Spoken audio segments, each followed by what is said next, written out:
Please आप में से कोई लाइव है तो एक बार बता दीजिए, क्या ऑडियो और वीडियो बिल्कुल क्लियर है? और आप सभी लाइव भी आ जाइए ताकि मुझे भी पढ़ाने में अच्छा लगे।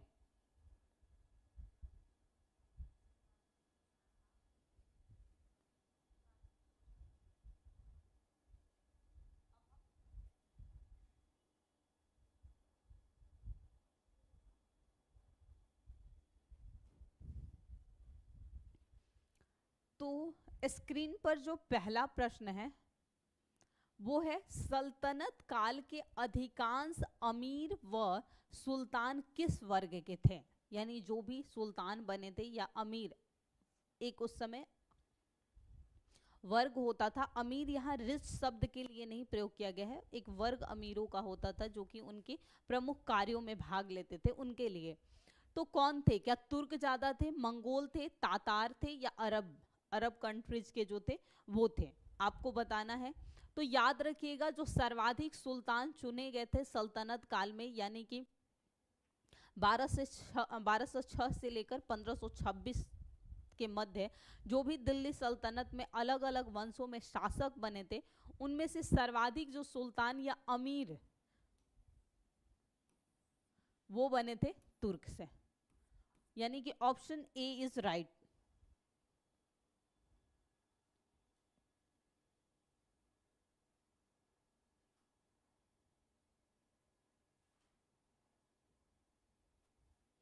कम टू नेक्स्ट क्वेश्चन। निम्नलिखित में से कौन सी एक विशिष्टता इक्ता व्यवस्था की नहीं है? इस प्रश्न में जो सबसे जरूरी पॉइंट आपको ध्यान देना है, नहीं पूछा जा रहा है। इक्ता एक राजस्व एकत्रित करने की व्यवस्था थी। जी बिल्कुल, इक्ता व्यवस्था के अंतर्गत जो है हम रेवेन्यू जो थे जनरेट करते थे। सियासतनामा इक्ता व्यवस्था की जानकारी का स्रोत है। जी बिल्कुल, सियासतनामा जो रचना है इससे हमें इक्ता व्यवस्था या सल्तनत काल के बारे में बहुत सारी जानकारियां जो है प्राप्त होती है। इक्ता से एकत्रित राजस्व सीधा सुल्तान के खाते में जाता था, यानी जो राजा होता था क्या सीधा उसके अकाउंट में जाता था। और डी है, ये टाइपिंग एरर है, ये नीचे से होना चाहिए था। मुक्ति को इक्ता से एकत्रित राजस्व से सैनिक रखने पड़ते थे। जी बिल्कुल, मुक्ति जो होते थे इक्ताओं के लिए चुने जाते थे, तो मुक्ति को इक्ता से एकत्रित राजस्व से सैनिक रखने पड़ते थे। ये भी जो स्टेटमेंट है सही है। तो हम कह सकते हैं कि ए, बी और डी स्टेटमेंट जो है वो इक्ता व्यवस्था से बिल्कुल मिलता जुलता है, यानी कि तीनों सही है। पर प्रश्न में हमसे नहीं, यानी कौन सा गलत है ये पूछा गया है। तो ऑप्शन सी इज राइट। इक्ता में जो है एकत्रित राजस्व आते थे, रेवेन्यू जो भी जनरेट होते थे वो सीधे सल्तनत के खाते में नहीं जाते थे। वो क्या होते थे, पहले सैनिक पर जितना व्यय होता था या अन्य जो भी कार्य होते थे उन पे जो व्यय है, उसके बाद जो कुछ बचता था वो जाता था सल्तनत के खाते में, सीधे जो है वो नहीं जाता था। सीधे जो जाता था, जो खालिसा भूमि होती थी जिस पर सल्तनत का अधिकार होता था, उस भूमि से प्राप्त जो राजस्व होता था वो सीधा जो है सुल्तान के खाते में जाता है। तो याद रखिएगा, इक्ता वाले जो है सैनिक व्यय, ये सभी खर्चों को निकालने के पश्चात जो कुछ बच जाता था वो होता था। अक्षय, आपका जवाब बिल्कुल सही है। जी नहीं, आपका जवाब गलत है, आपने बी शायद लिखा है। Akshay, option C is right. Next, निम्नलिखित में से कौन सा एक युग्म सुमेलित नहीं है, आपको बताना है। यानी कि तीन ऑप्शंस बिल्कुल राइट है और एक ऑप्शन जो है वो रॉन्ग है। दीवान ए मुस्तखराज राजस्व विभाग था। ये अलाउद्दीन खिलजी, खिलजी वंश का जो सबसे प्रमुख शासक था, बिल्कुल सही है। दीवान ए अमीर कोही जो थी, ये थी कृषि संबंधित थी। कोही, दीवान ए कोही भी कहा जाता था एमबीटी मोहम्मद बिन तुगलक के समय। दीवान ए खैरात, खैरात क्या होता है, दान की तो दान विभाग ये होता था। तो ये भी बिल्कुल सही है, खैरात या दासों के लिए ये सब किसने, फिरोज शाह तुगलक ने किया था। और दीवान ए रियासत जो था बलबन द्वारा नहीं किया गया था, बलबन ने सैन्य सुधारों के लिए विभाग का निर्माण किया था। और ये जो दीवान ए रियासत है जिसका संबंध जो है बाजार नियंत्रण प्रणाली, बाजार नियंत्रण प्रणाली, तो अब आप अनुमान लगा सकते हैं कि बाजार नियंत्रण प्रणाली से किसका संबंध था सीधा सीधा, तो बाजार नियंत्रण प्रणाली से था अलाउद्दीन खिलजी।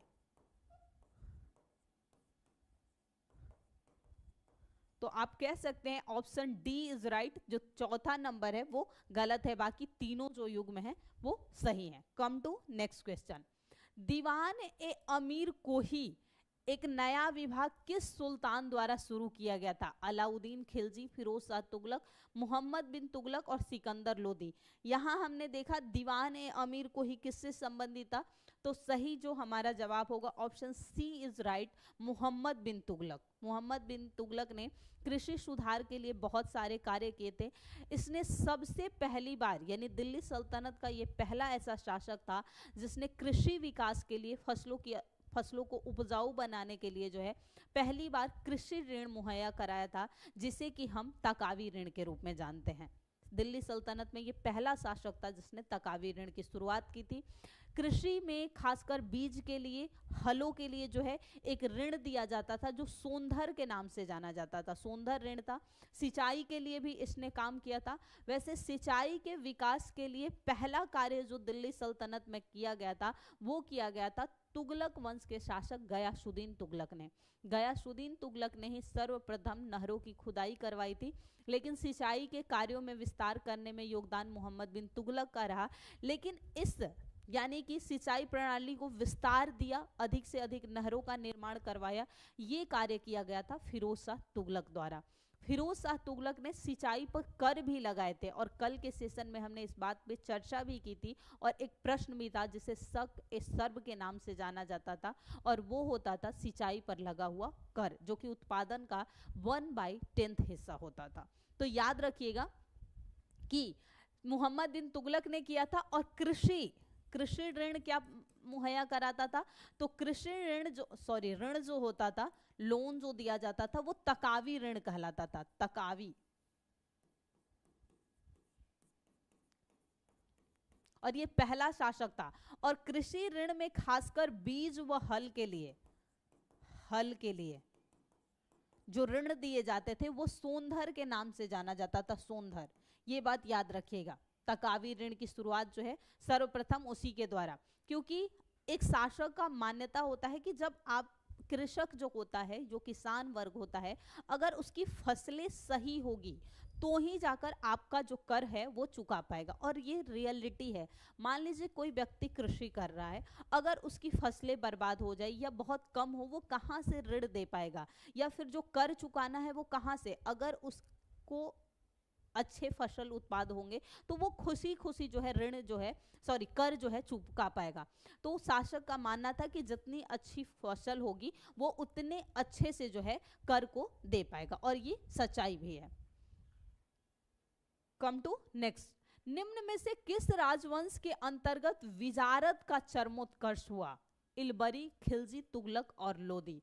इसमें पूछा जा रहा है कि किसके समय जो है इसका उत्कर्ष हुआ था। अच्छा, ये सब जो विजारत किया गया है, प्रधानमंत्री, विजार प्रधानमंत्री। इलबरी, खिलजी, तुगलक और लोदी, इसमें से आपको बताना है इसका सही जवाब क्या होगा। तो ये याद रखिएगा ऑप्शन सी इज राइट, तुगलकों के समय है। नेक्स्ट, जवाबित का संबंध किससे था? राज्य कानून से, मनसब प्रणाली को नियंत्रण करने वाले कानून से था, टकसाल से संबंधित कानून था, या कृषि? जवाबित का संबंध, यानी कि जवाबित कह सकते हैं एक कीवर्ड है जिसका संबंध किससे था। गुड आफ्टरनून रितु, क्या बात है, आज लेट हो गई आप? 71 का ए जवाब आया है रितु का।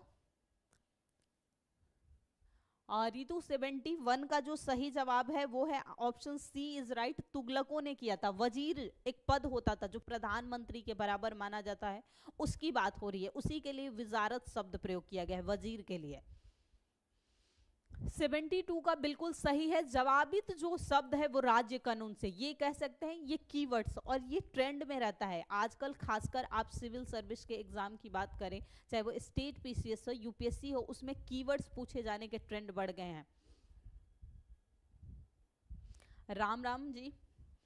तो राज्य कानून मनसा प्रणाली से बिल्कुल नहीं था, ये हमें देखने को मिलेगा अकबर वगैरह के शासनकाल में। टकसाल जहां सिक्के जाले, इससे नहीं, कृषि से भी संबंधित। कृषि से कौन था विभाग जो था, दीवान को ही कहलाता था, या तकावी ऋण जो था वो संबंधित था। खरीदादार कौन थे, परगना से संबंधित उसका था, या शाही महल जो कि राजा का मुख्य महल होता था जिसमें राजा निवास करता था, उसका प्रधान यानी मेन संरक्षक जो होता था वो होता था। अधिकारी जो हिसाब किताब रखता था, यानी कि कितना आ रहा है आय, कितना व्यय हो रहा है, सब कुछ राजस्व को देखना वगैरह। फरमानों को भेजने वाला अधिकारी, यानी राजा के कहने पर किसी फरमान को किसे भेजना है, कहाँ भेजना है, सूचनाओं को भेजने के लिए वो जो था। तो आपको बताना है कि खरीदादार शब्द जो है किसके लिए प्रयोग होता था। ये दिल्ली सल्तनत से ही संबंधित एक प्रश्न है, याद रखिएगा। फरमान भेजने वाले को जो है खरीदादार शब्द जो है प्रयोग किया जाता था। नेक्स्ट है कि सल्तनत काल में दो प्रमुख मुद्राओं का प्रचलन कह सकते हैं, पता निम्नलिखित कूट से करें, यानी कौन जो है सल्तनत काल से संबंधित है, दाम, जीतल, रुपया और टंका। मुझे लगता है कि इस प्रश्न का जो है जवाब आसानी से आप दे सकते हैं। 1 2 1 3 2 3 2 4 याद करिए। गुलाम वंश में इल्तुतमिश का शासनकाल, याद रखिएगा कि इल्तुतमिश ने ही पहली बार जो है अरबी सिक्के जारी किए थे। अगर कहा जाए तो गुलाम वंश के शासक इल्तुतमिश ने गुलाम वंश का संस्थापक ही नहीं बल्कि दिल्ली सल्तनत का वास्तविक संस्थापक भी इल्तुतमिश ही था, क्योंकि कुतुब दीन ऐबक ने और उसके बाद जो बहुत कम के समय काल के लिए उसका पुत्र आराम शाह शासक बना था, उन्होंने लाहौर से शासन किया था, जबकि इल्तुतमिश पहला ऐसा शासक था जिसने दिल्ली से शासन किया था, यानी दिल्ली की गद्दी पर जो है शासन किया था। तो इल्तुतमिश ने ही, याद रखिएगा, सर्वप्रथम शुद्ध अरबी सिक्के जारी किए थे। ये बात याद रखिएगा। तो दो थे, जीतल और टंका। अब प्रश्न आप सभी से है कि जीतल किसे कहते हैं और टंका किसे कहते हैं, यानी कि जीतल किस धातु का बना होता था और टंका किसकी। आवाज धीमी आ रही है, ऐसा तो अभी तक किसी ने नहीं बोला। सच में ऋतु आवाज स्लो है, मनीष देखना।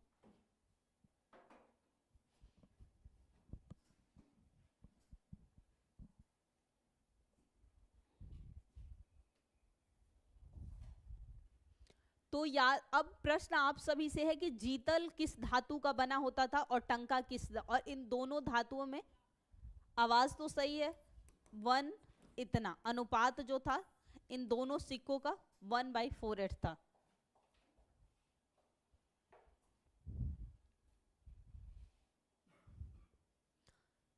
किसके सिक्कों पर बगदाद का जो अंतिम खलीफा का नाम सर्वप्रथम अंकित किया गया था? कुतुबुद्दीन ऐबक, इल्तुतमिश, अलाउद्दीन खिलजी और अलाउद्दीन मसूद शाह, किसके सिक्कों पे था? जी बिल्कुल सही है। जो चांदी के सिक्के होते थे वो टंका नाम से जाने जाते थे, और जीतल के सिक्के। अच्छा बताइए एक बात और यहाँ पर कि रुपया और दाम, ये सिक्कों का संबंध जो है किस वंश से या किस काल से है?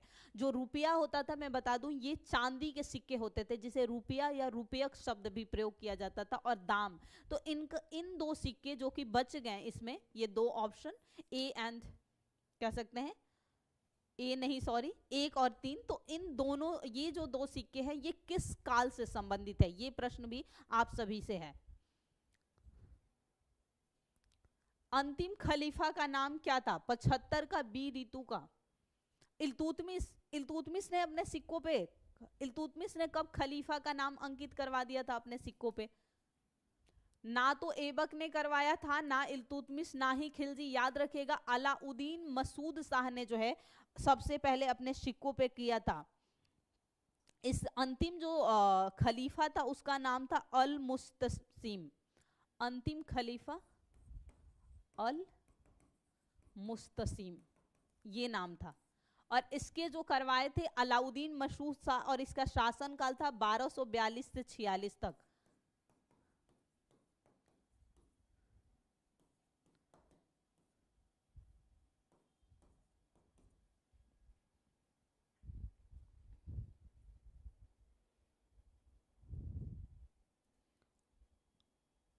सल्तनत काल में तो ऋतु ये दोनों सिक्के थे, मैं पूछ रही हूँ रुपया के बारे में और दाम के बारे में, ये तो टंका और जीतल प्रसिद्ध थे।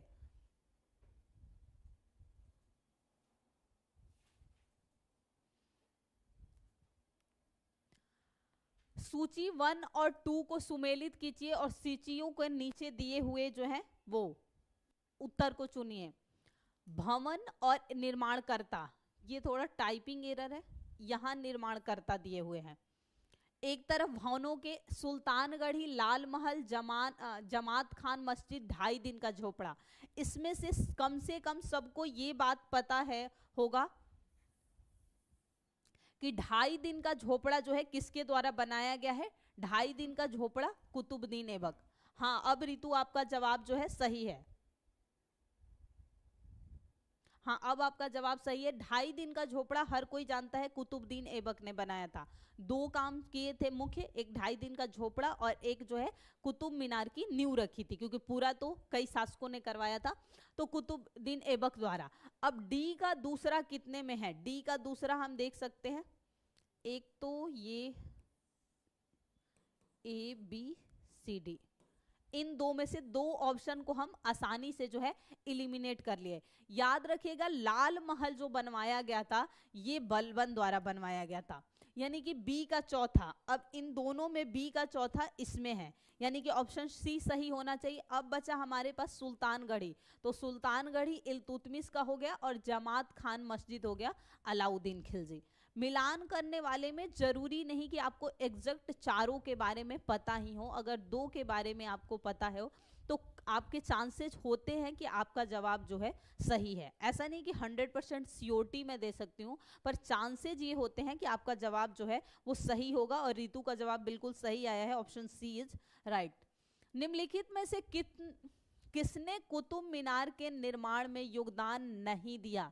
बताना क्या है कि कुतुब मीनार के निर्माण में योगदान नहीं दिया, ना तो उसके बनवाने में, ना ही मरम्मत करवाने, किसी में भी।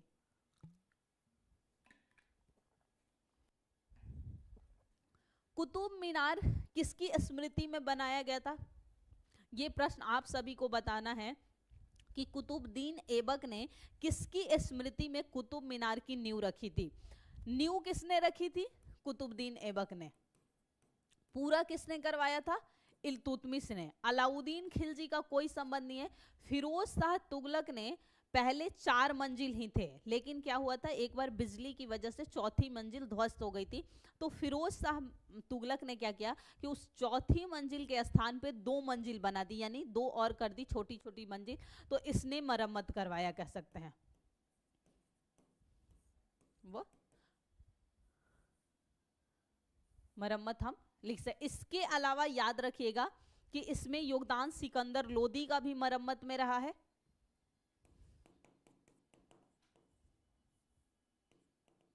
सिकंदर लोदी ने भी कराया है, और आर.एस. स्मिथ द्वारा भी जो है ये बनवाया गया है। आपको बिल्कुल नहीं पता तो बाकी किसी को भी तो पता होगा, या पूरे टीम को ही नहीं पता कि किसकी स्मृति में बनवाया गया था, और ये जो नाम है उन्हीं से मिलता हुआ भी है। इतना भी मैं हिंट कर दे रही हूं कि जिसकी स्मृति में बनाया गया था उनका नाम भी थोड़ा बहुत इससे मिलता जुलता था। भारत में प्रथम मकबरा जो शुद्ध इस्लामी शैली से निर्मित हुई है कौन थी? हुमायूं का मकबरा, बलबन का मकबरा, ऐबक का मकबरा और अलाउद्दीन का मकबरा। तो याद रखिएगा, जो बलबन गुलाम वंश के शासक गयासुद्दीन बलबन के जो है मकबरे में आपको जो है शुद्ध इस्लामी शैली का पहली बार प्रयोग किया गया था। किसके? जी बिल्कुल, बख्तियार काकी, जो कौन थे? वो थे कुतुबुद्दीन ऐबक के गुरु थे बख्तियार काकी, उनकी स्मृति में जो है इस मीनार की नींव रखी थी कुतुबुद्दीन ऐबक ने। बहुत सही ऋतु। चित्तौड़ का कृति स्तंभ निर्मित हुआ था शासन काल में? राणा कुंभा, राणा हमीर, राणा रतन सिंह, राणा संग्राम। आपको बताना है चित्तौड़ राजस्थान का क्षेत्र। कृति स्तंभ निर्मित हुआ था किसके शासन काल में? एक बात तो है, ऋतु लगभग सभी प्रश्नों का जवाब सही देती हैं, और जो प्रश्न मैं खुद पूछती हूँ उसके भी जवाब ऋतु की तरफ से ही आते हैं।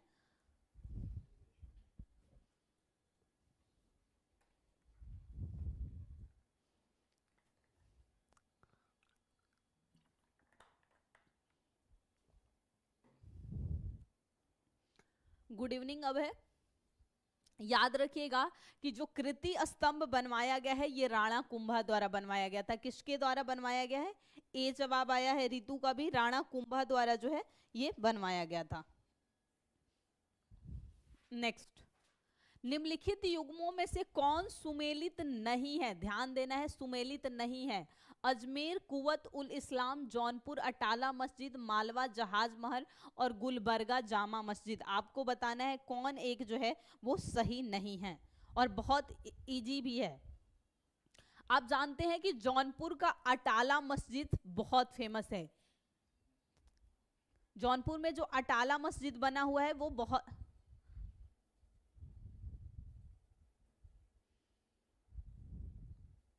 जगलाल तेज और उसकी बात नहीं है, बल्कि कोशिश करने की बात है कि कौन कितना कोशिश करता है और कौन कितना रिवाइज करता है। उससे कोई मतलब नहीं कौन आर्ट्स और साइंस किसका स्टूडेंट है।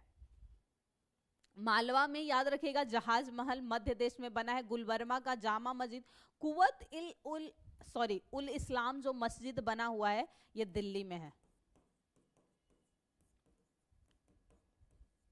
अब ये बता दीजिए कि कुवत उल इस्लाम मस्जिद का निर्माण किसने कराया था? प्रश्न आप सभी से है कि इस मस्जिद का निर्माण जो करवाया गया था वो किसके द्वारा करवाया गया था? और अजमेर में कौन सा एक फेमस जो ऐसा कह सकते हैं स्थल है जो ज्यादा फेमस है? अजमेर किसके लिए जो है प्रसिद्ध है? अगर वहां पर एक पर्यटक की दृष्टि से जाया जाता है और वो भी तीर्थ स्थल स्थान के रूप में, तो किस लिए फेमस है? जी बिल्कुल, हाँ मांडू में है। एग्जैक्ट भी कहा जाए तो मध्य प्रदेश के मांडू में है। नेक्स्ट, अमीर खुसरो का जन्म हुआ आगरा में, बाराबंकी में, एटा में, इटावा में। अब इस प्रश्न में एग्जैक्ट जहां उनका जन्म हुआ था उसके बारे में नहीं दिया हुआ है, पर याद रखिएगा जो जन्म उनका हुआ था एटा जिले के अंतर्गत ही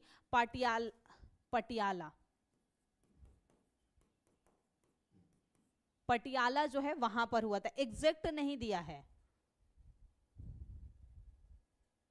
जी बहुत सही रितु, ख्वाजा मोइनुद्दीन चिश्ती का दरगाह जो है वो अजमेर में, सबसे कहीं भी आप सुनेंगे अजमेर का दरगाह जो है बहुत फेमस है। बिल्कुल सही आपका जवाब है। और ऐबक कुवत उल इस्लाम जो मस्जिद का भी निर्माण करवाया गया है वो कुतुबुद्दीन ऐबक। बिल्कुल बहुत सही रितु, रितु के सभी जवाब जो है सही आते हैं।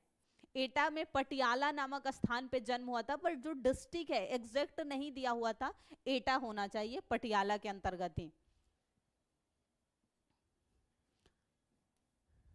अमीर खुसरो किसका दरबारी कवि था? आप जानते हैं कि प्राचीन समय काल में जो अधिकांशतः रचनाकार हुए या कवि हुए वो कहीं ना कहीं किसी शासक के यहाँ संरक्षण में होते थे, उनके राजकीय संरक्षण के रूप में रहते थे।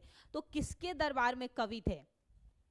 मुहम्मद बिन तुगलक, अलाउद्दीन खिलजी, शेर शाह सूरी, हुमायूं। इन दोनों को तो पहले ही हटा दो, याद रखिएगा, सॉरी अलाउद्दीन खिलजी के समय। और अमीर खुसरो किसके, याद बताना आपको है, किसके शिष्य थे? यानी अमीर खुसरो के गुरु का नाम क्या था? क्योंकि अमीर खुसरो और इनके गुरु के बारे में ऐसा कहा जाता है कि इन्होंने सल्तनत काल के 7 शासकों का समय काल देखा था, इन्होंने भी और इनके गुरु ने भी। तो इनके गुरु का नाम क्या था?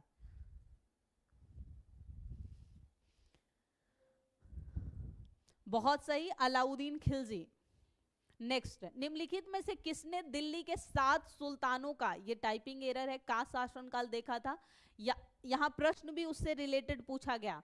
अब बताइए, अमीर खुसरो, शेख निजामुद्दीन औलिया, ख्वाजा मोइनुद्दीन चिश्ती, उपर्युक्त में से कोई नहीं। इन्हीं का जो दरगाह है वो अजमेर में है। अजमेर का दरगाह जो है भारत में सबसे प्रसिद्ध दरगाह माना जाता है। तो याद रखिएगा इस प्रश्न में 2 ऑप्शन सही हैं, इसलिए हम कोई नहीं, लेकिन मान लीजिए आगे बिल्कुल सही, निजामुद्दीन औलिया जो थे इनके शिष्य थे। बहुत सही रितु, आज तो आपने कमाल कर दिया, बिल्कुल सभी प्रश्नों का सही जवाब। तो याद रखिएगा इन दोनों में से मान लीजिए आगे कभी प्रश्न इसी तरह का पूछा जाता है तो इन दोनों में से कोई भी एक ऑप्शन होगा तो वो सही होगा। ये बिल्कुल सही है। अमीर खुसरो और शेख निजामुद्दीन औलिया जो कि उनके गुरु थे, इन दोनों ने जो है 7 शासकों का दिल्ली में शासनकाल देखे थे। और याद रखिएगा कि इनका जो है निजामुद्दीन औलिया का दरगाह आपको जो देखने को मिलेगा वो दिल्ली में ही है। मकबरा। निम्नलिखित में से किसने हिंदी खड़ी बोली का जनक माना जाता है? किसने नहीं, किसे, निम्न में से किसे जो है हिंदी खड़ी बोली का जनक माना जाता है? अमीर खुसरो, मलिक मोहम्मद जायसी, कबीर अब्दुल रहीम खान ए खाना, किसे? तो या आप सभी जानते हैं कि अमीर खुसरो को हम क्या कहते हैं? हिंदी खड़ी बोली का जनक। इन्हें एक और किस उपनाम से जाना जाता है? अमीर खुसरो को किस एक और उपनाम से जाना जाता है जो काफी फेमस उपनाम है? नेक्स्ट, निम्नलिखित में से कौन फारसी का प्रथम कवि था जिसने अपनी कविता में भारतीय पर्यावरण को चित्रित किया, यानी कि प्रकृति पर जो है कविताएं लिखी? बिल्कुल सही, अमीर खुसरो, जवाब सही है। अब प्रश्न है कि किसने जो है अपनी कविताओं में प्रकृति का वर्णन किया, नेचर पर जो है, नेचर को जैसे पर्वत, पहाड़, पठार, पेड़, जो भी कुछ है उसे अपनी कविताओं में शामिल किया था? तो इसमें भी ऑप्शन है अमीर खुसरो, अमीर हसन, अबू तालिब, कलीम और फैजी। बताना है कौन सही जवाब है।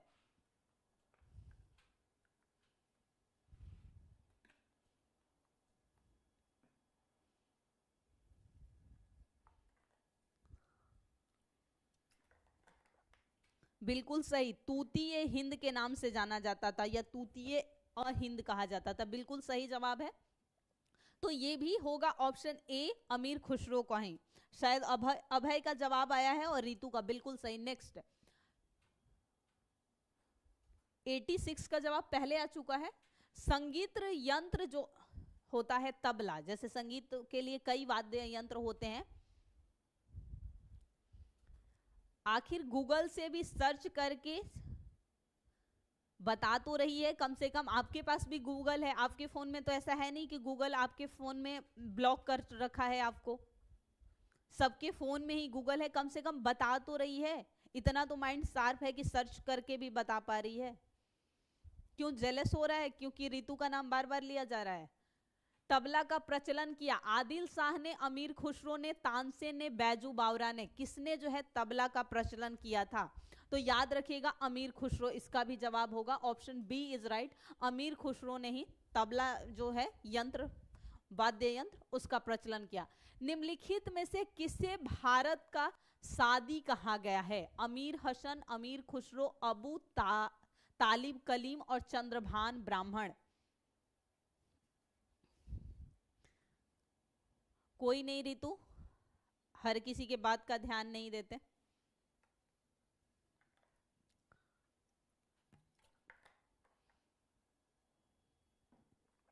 ये इसलिए कहा जाता है, एक बात याद रखिएगा, गजलों के लिए ये फेमस है, जो गजल होते हैं,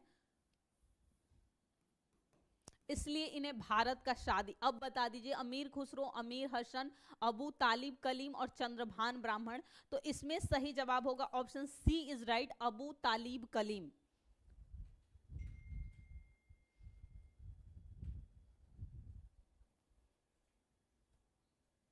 निम्नलिखित में से किसने चिंतामणि भट्ट द्वारा रचित संस्कृत ग्रंथ सुख संपत्ति का फारसी में अनुवाद कर उसका नाम तुतीनामा रखा? ये बताना है। अब्दुल रजाक, अमीर खुसरो, ख्वाजा जियाउद्दीन नक्शबी और सिहाबुद्दीन अल उमारी। आपको बताना है इसका सही जवाब जो है वो क्या होगा।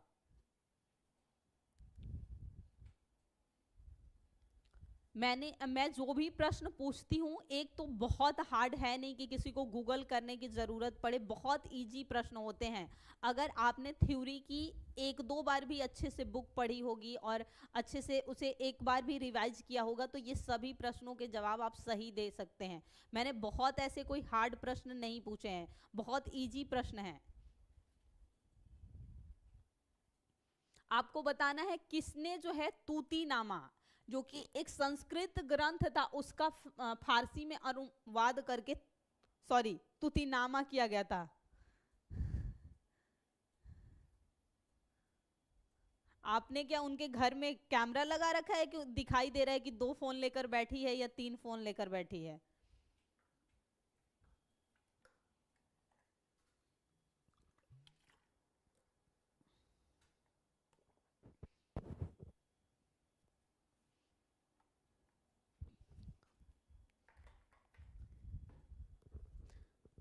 डोंट वरी रितु, कोई बात नहीं। ख्वाजा जियाउद्दीन नक्शबी ने किया था। नेक्स्ट, निम्नलिखित में से कौन फिरोज तुगलक के नागरकोट अभियान के दौरान संग्रहित 300 संस्कृत पुस्तकों का अनुवाद किया था? यानी फिरोज शाह तुगलक का जो नागरकोट अभियान था उसके दौरान संग्रहित 300 संस्कृत पुस्तकों का अनुवाद किया था। तालिब अमोली ने, मुल्ला अब्दुल बाकी ने, मिर्जा मोहम्मद अली ने और अजीजुद्दीन खान ने। किसने किया था ये बताना है। कुछ लोगों को किसी और की तारीफ रास नहीं आती, शायद नाम चंद है, शायद उन्हें भी आपकी तारीफ रास नहीं आ रही है, इसलिए इतनी बातें लिख रहे हैं।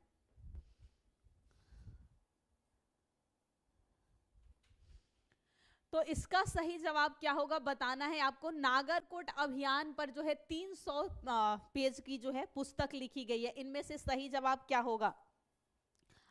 अजीजुद्दीन खान ने किया था। वैसे ये सभी प्रश्न है, एग्जैक्ट पता हो तो करना एग्जाम में, अगर ऐसा पूछा जाए, और नहीं तो आगे बढ़ जाए। निम्नलिखित ग्रंथों पर विचार कीजिए और उनको कालक्रमानुसार व्यवस्थित कीजिए। फतवा ए जहांदारी, पृथ्वीराज रासो, किताब उल हिंद, तबकात ए नासरी। सही उत्तर।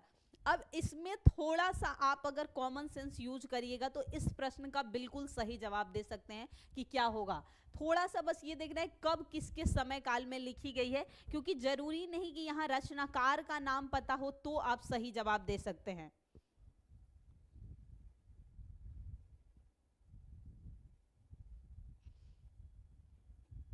फतवा ए जहांदारी, पृथ्वीराज रासो, किताबुल हिंद, तबकात ए नासरी। पृथ्वीराज रासो कम से कम और किताब उल हिंद सभी को पता होगा। वैसे जैसे नाम दिए हुए हैं लगभग सभी पता होने चाहिए। किताब उल हिंद किसकी रचना है? इससे आप लगा सकते हैं कि सही जवाब क्या होना चाहिए। किताब उल हिंद किसकी रचना है? अलबरूनी। अलबरूनी कब आया था? तो मोहम्मद बिन तुगलक के शासनकाल में हम जानते हैं अलबरूनी आया था। वो तो इब्न बतूता था, ये उससे भी पहले आया था। किताबुल हिंद का जो रचनाकार है अलबरूनी, ये सबसे पहले आया था अलबरूनी। तीसरा दो में पहले है, दो ऑप्शन को आसानी से। उसके बाद हम कह सकते हैं किताबुल हिंद के बाद तबकात ए नासरी जो रचना है वो मिनहाज सिराज की रचना है। पृथ्वीराज रासो आप गुप्तोत्तर काल में जब चंद बरदाई ने रचना की थी, पृथ्वीराज रासो की, इसके बारे में भी पढ़ा होगा। और फतवा ए जहांदारी जिसकी रचना एग्जैक्ट ये रचना है जियाउद्दीन बरनी की। जियाउद्दीन बरनी की ये है तो चंद बरदाई। तो किताब उल हिंद आप जानते हैं अलबरूनी के समय की रचना है, तो बी और डी में से जो है आपका सही जवाब होगा। उसके बाद आप पृथ्वीराज रचनाकार, उसके बाद आपको दिखेगा कि उसके बाद जो है तबकात ए नासरी, मिनहाज उस सिराज और फतवा ए जहांदारी जियाउद्दीन बरनी ने, ये बहुत लास्ट की रचना है। तो ऑप्शन डी इज राइट। कम से कम 50-50 तक तो पहुंच सकते हैं आसानी से। ओके हाँ बिल्कुल, हाँ सही बोले। अब है अलबरूनी जो है गजनवी के साथ आया था। मैं एमबीटी के बारे में जो कह रही थी वो इब्न बतूता था जिसकी रचना रेहला थी, पर ये बहुत पहले आया था अलबरूनी। ये 7वीं शताब्दी में ही आया था, क्योंकि अलबरूनी जब आया था ये कई बार प्रश्न पूछा भी है 7th वाले में। 7वीं जो है शताब्दी। नेक्स्ट, सूची 1 को 2 से मिलान करना है। 4 एक तरफ दिए हुए हैं, यानी रचनाकार के नाम दिए हुए हैं, और एक तरफ 5 दिए हुए हैं। जो रचनाएं हैं वो 5 हैं, ये याद रखिएगा, रचनाएं हैं और ये जो है रचनाकार हैं। अब कम से कम 1-2 से भी लगा सकते हैं। मिनहाज उस सिराज, तबकात ए नासरी, कम से कम एक तो सबको पता है। सी का दूसरा एक में ही है, कितने आसानी से आपका जवाब आ जाएगा। कम से कम नहीं भी कुछ पता हो तो भी आपका जवाब जो है बिल्कुल सही आने वाला है कि तीसरे का जो है दूसरा आपको मिल गया। जियाउद्दीन बर्नी की जो रचना है, तारीख है फिरोज शाही और तारीख ए जहांदार, दो रचनाएं इसकी फेमस है जियाउद्दीन बर्नी की। यहां हमने देखी थी क्या है, फतवा ए जहांदार जियाउद्दीन बर्नी की रचना है, और एक है तारीख ए फिरोज शाही, ये रचना है। उसके अलावा हसन निजाम की रचना है ताजुल मासिर, और याहिया बिन अहमद की रचना बच गई जो एक। जरूरी नहीं सभी का आंसर जो है एग्जैक्ट पता हो। हाय सोनू। नेक्स्ट यहां क्या करना है, फिर से क्या करना है, मिलान करना है, कूट दिया हुआ है और आपको मिलान करना है।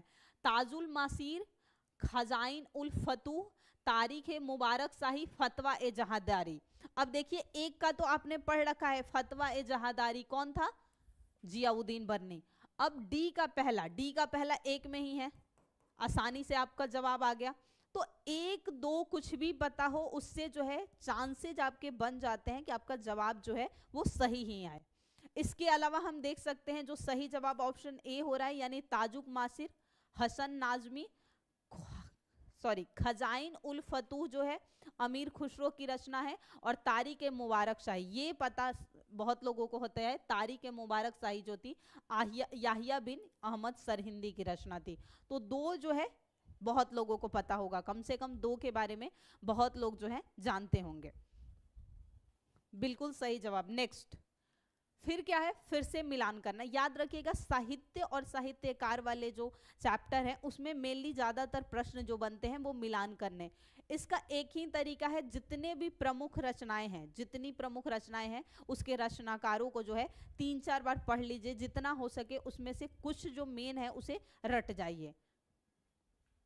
तारीखे हिंद, तारीखे दिल्ली, रेहला और तबकाते नासरी। अब यहाँ भी दो सबको पता है। रेहला किसकी रचना है, इब्न बतूता, जो कि एमबीटी के समय आया था और मोहम्मद बिन तुगलक ने इसे दिल्ली का काजी नियुक्त किया था और चीन में जो है अपना राजदूत बनाकर भेजा था। रूबी एनसीईआरटी क्लास जियो की स्टार्ट हो चुकी है, डेमो क्लास शायद 1 या 2 आपकी आ चुकी है, और हिस्ट्री जो है मंडे को डेमो की क्लास आएगी। हिस्ट्री की जो है क्लास आपकी डेमो की आ जाएगी मंडे को। हाँ एक बात और मैं बता दूं, ध्यान से सुन लीजिए सभी, आपकी मंडे से जो है यूट्यूब की टाइमिंग 11 बजे, यानी मेरी क्लास की जो टाइमिंग है वो 11 बजे हो जाने वाली है, तो 11 बजे जुड़ना मत भूलिएगा। ध्यान से सुन लीजिए, 11 बजे से मंडे से मेरी क्लास है। तबकाते नासरी भी हमने बात की, मिनहाज उस सिराज की जो रचना है, तो दो पता है, सी का पहला जो है एक में ही है, कितने आसानी से जवाब आ गया। और डी का दूसरा भी है। अब हम वैसे ही निकाल सकते हैं, तारीखे ए हिंद अलबरूनी हो गया और तारीखे दिल्ली जो हो गया अमीर खुसरो। 3 4 1 2 यानी ऑप्शन सी इज राइट। ये होता है स्मार्ट तरीका आपके मिलान करने का। चारों याद रहे ऐसा सोच के अगर आप चाहेंगे कि हम सही जवाब दें तो फिर शायद ही होता है कि एग्जैक्ट चारों का चारों पता हो। नेक्स्ट फवायदुल फवाद, एक तो नाम फवायदुल फवाद नामक पुस्तक शेख निजामुद्दीन औलिया की बातचीत का विवरण, इसका संकलन है, यानी किसका संकलन है। ये जो पुस्तक है इसमें क्या है कि शेख निजामुद्दीन औलिया जो है उनकी बातचीत की का वर्णन है। तो ये किस पे, अमीर हसन सीजसी ने, अमीर खुसरो ने, जियाउद्दीन बर्नी ने और हसन निजामी ने, किसने किया था।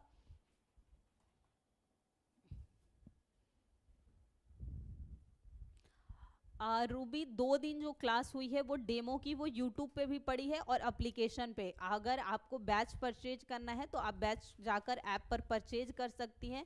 वहाँ से क्या होगी, क्योंकि डेमो की क्लासेस मैक्सिमम 2 से 3 हैं जो कि आपकी यूट्यूब पे भी है, देखने को मिलेगी और आपको ऐप पर भी फ्री में देखने को मिल जाएगी। पर उसके बाद की जो क्लासेज होंगी वो पेड में होंगी, बिना पेमेंट किए आप नहीं देख सकती हैं, यानी आप परचेज करेंगी तभी देख सकती हैं। तो 2 से 3 क्लासेस ही सिर्फ आपको फ्री में जो है, चाहे वो यूट्यूब की बात करूं या ऐप पर, तो ऐप पर ही जाके आप देख सकती हैं। पर उसके से बेहतर है कि परचेज कर लिया जाए ताकि आपको सारी क्लासेस देखने को मिलेंगी। और 20 तारीख से जो है वो रेगुलर क्लासेस फिर चलने लगेगी। अभी जो है डेमो ऐसे, फिर 20 तारीख से रेगुलर क्लासेस चलेंगे। अमीर हसन सिजजी ने, अमीर खुसरो ने, जियाउद्दीन बर्नी ने, तो याद रखिएगा अमीर हसन सिजजी ने किया था। नेक्स्ट फिर से क्या है, फिर मिलान करना। मिरात ए सिकंदरी, बुरहान ए मासिर, रियाज उल सलातिन, रियाज उल इसा, बंगाल का इतिहास, बहमनी के अहमदनगर का इतिहास, महमूद गवां के पत्रों का संग्रह और गुजरात विजय। आपको बताना है सही जवाब जो है वो क्या है।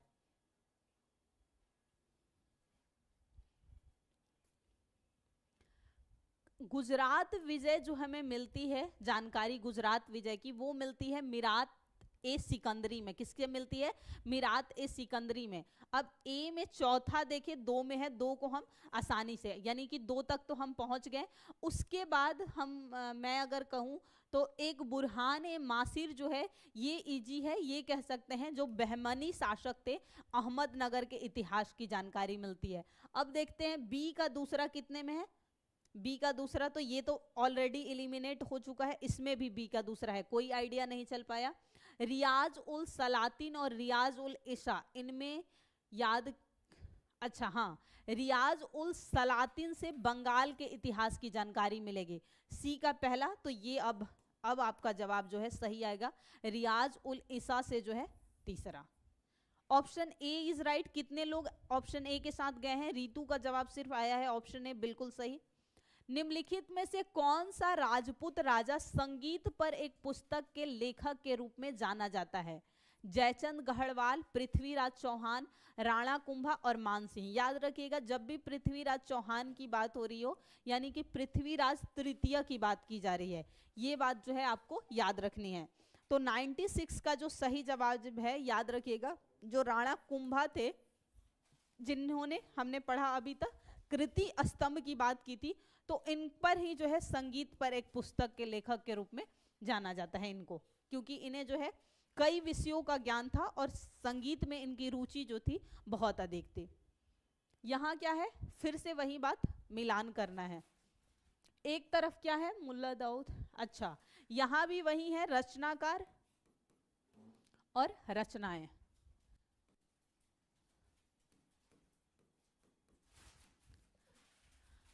मुल्ला दाऊद, दामोदर कवि, सोमनाथ, अमीर खुसरो, चंदायन, आशिका, पद्मावती कथा, राग विभोद। कम से कम पद्मावती कथा और आशिका 2 पता होना चाहिए, क्योंकि इजी है। याद रखिएगा आशिका जिसकी रचना है वो अमीर खुसरो की रचना है। डी का दूसरा एक में ही है, आसानी से इलिमिनेट हो गया। अब फिर भी हम देख लेते हैं मुल्ला दाऊद, पद्मावती। हाँ, पद्मावती जो है दामोदर कथा।